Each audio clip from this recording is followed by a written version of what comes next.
गुरुदेव और माँ भगवती के चरणों में प्रणाम। तो ये था मेरा डे 3 जिसमें हम त्रिवेंद्रम से डायरेक्ट केरल आ गए थे।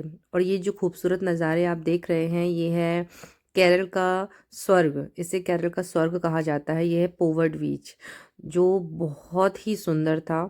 और हम सब बस यहाँ पर पहुँचे थे और पहुँचने के बाद हमने यहाँ पर अपनी बुकिंग कराई थी और बुकिंग करवाने के बाद हमें फाइनली बोट मिली और बोट में हम सब सेफ्टी के साथ बैठ गए थे। और ये हमारा ट्रिप यहाँ से स्टार्ट हो गया था। ये मेरी पूरी फैमिली है, दीदी जी, अजी, मेरी मम्मा और मेरा छोटा सा बेटा, मेरी बेटी और माय डियर हस्बैंड। तो ये बहुत मस्ती कर रही थी और सबको हाय कह रही थी। और यहाँ से हमारी फाइनली पोवर्ड आइलैंड की जो ट्रिप है वो स्टार्ट हो जाती है। और ये बहुत ही सुंदर और शानदार आइलैंड था। और यहाँ पर इतनी सुकून और शांति थी कि बिल्कुल आपको इतनी खुशी महसूस होती है यहाँ पर बैठकर कि मैं क्या बताऊँ। और इसके साथ ही यहाँ पर बहुत सारे बर्ड्स हमें देखने को मिले और बहुत सारी हरियाली है। और फर्स्ट टाइम मैंने मैंग्रोव वन को अपनी आंखों से देखा, क्योंकि हमेशा हमने मैंग्रोव वन जो था वो अपनी सिलेबस में ही पढ़ा हुआ था कि मैंग्रोव वन जो है वो केरल में होते हैं। और मैंने फर्स्ट टाइम यहाँ पर देखा। और इतना शानदार और इतना साफ़ पानी था यहाँ पर। बिल्कुल भी गंदगी, बिल्कुल भी कचरा नहीं था। और बहुत सारे टूरिस्ट थे जो यहाँ पर आए हुए थे और इंडिया के भी थे और इंडिया से बाहर के भी थे।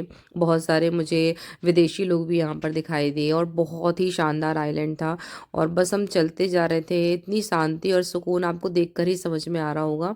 यहाँ पर एक बहुत सारे वर्ड्स भी थे और साथ में हमने कुछ वर्ड्स की तो फ़ोटोज़ भी और वीडियोज़ भी बनाए हैं।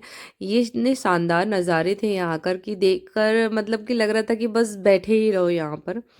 और यहाँ पर आने का बहुत इजी वे है कि आप कोई भी गाड़ी कर सकते हैं त्रिवेंद्रम से और डायरेक्ट आप केरल के पूवर्ड आइलैंड आ सकते हैं। यहाँ इसका चार्ज जो था, यहाँ के मैनेजर से बात करने पर पता चला कि 1000 रुपीज़ पर एडल्ट का, पर पर्सन का था। और जो छोटे बच्चे थे वो सब फ्री ऑफ कॉस्ट थे। तो हमें ज़्यादा दिक्कत नहीं हुई थी और रीज़नेबल चार्जेस था। 1.5 आवर इन्होंने हमें घुमाया पूरे पूवर्ड आइलैंड में। और आप देख ही सकते हैं कि जो आइलैंड था वो बहुत खूबसूरत था। जब नाव चल रही थी तो हमें समझ ही नहीं आ रहा था कि आगे कोई रास्ता भी है, बट जब वो वहाँ पहुँच जाती थी तब हमें समझ में आता था, क्योंकि बहुत घना जंगल है यहाँ पर।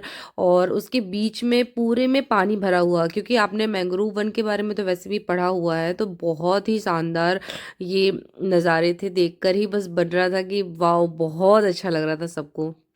तो ये था मेरा 3rd डे जहाँ पर हम सब अपनी फैमिली के साथ एंजॉयमेंट करने के लिए यहाँ पर पहुँचे थे। और पद्मनाभ स्वामी टेम्पल के दर्शन तो हो चुके थे, जो मैंने आपको अपने सेकंड वीडियो में बता दिया था। और बस इसके बाद हम सब यहाँ से सीधे कन्याकुमारी जाने वाले थे। तो हमने सोचा कि पहले आइलैंड देख घूम लेते हैं, उसके बाद फिर माता के दर्शन करेंगे। तो ये है कुछ प्राकृतिक नज़ारे। और सच बात तो ये मैं कह सकती हूँ कि जो दक्षिण भारत है, यहीं पर अभी हमारी संस्कृति जो है अभी भी बहुत अच्छे से बची हुई है। और मुझे यहाँ के लोग बहुत अच्छे लगे और साथ में बहुत ज़्यादा सहयोग करते हैं आपका। हमें किसी भी तरीके की कोई भी परेशानियाँ नहीं हुई यहाँ पर आकर। और यहाँ पर मुझे पहनावा बहुत अच्छा लगता है। लड़कियाँ ऑलवेज ऑल टाइम साड़ियाँ वेयर करती हैं।